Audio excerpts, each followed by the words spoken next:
Seen the Django Unchained? What if I told you there was a real life Django that really existed, that was really out here doing all that? He ain't just escaped slavery. Bro came back for revenge. He tracked down the men, the exact men who enslaved him and put him in the ground. Bro's story was so wild, they try to erase that shit from history. This ain't the movie though. This real life. Let's get it. In the late 1500s, a man named Gaspar Yango was taken from his homeland in West Africa and enslaved by the Spanish in Mexico. They thought he was just another captive, but they had no idea who they was messing with.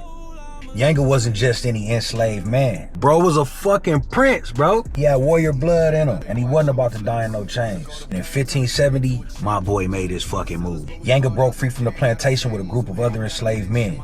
But instead of running, he built a hidden community in the mountains. Over time, his crew grew into a full-scale rebel army. The Spanish called them the Cimarrones. The Cimarrones?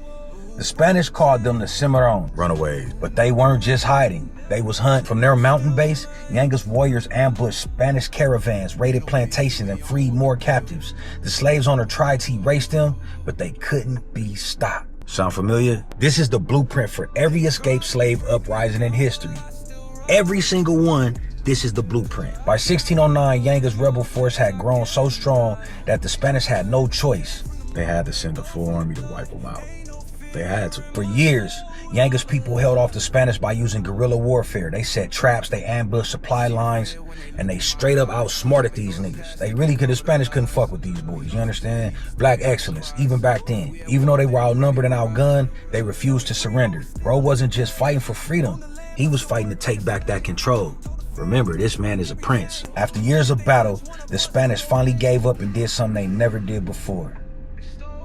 They made a deal. In 1618, Yanga signed a treaty with Spain. They officially recognized his settlement as a free black city.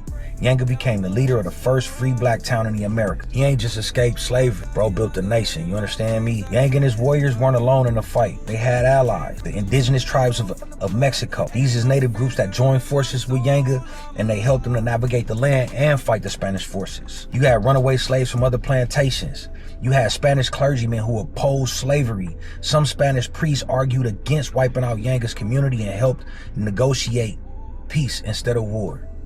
They want you to think that enslaved people was just helpless victims. Gaspar Yango ain't begged for freedom. He took it. He ain't run and hide. He came back and fought. He ain't die enslaved. Bro became a king. You understand me? Power is never given. It's taken. You ever wonder why they hide stories like this? Follow for more real black history. Have a good day.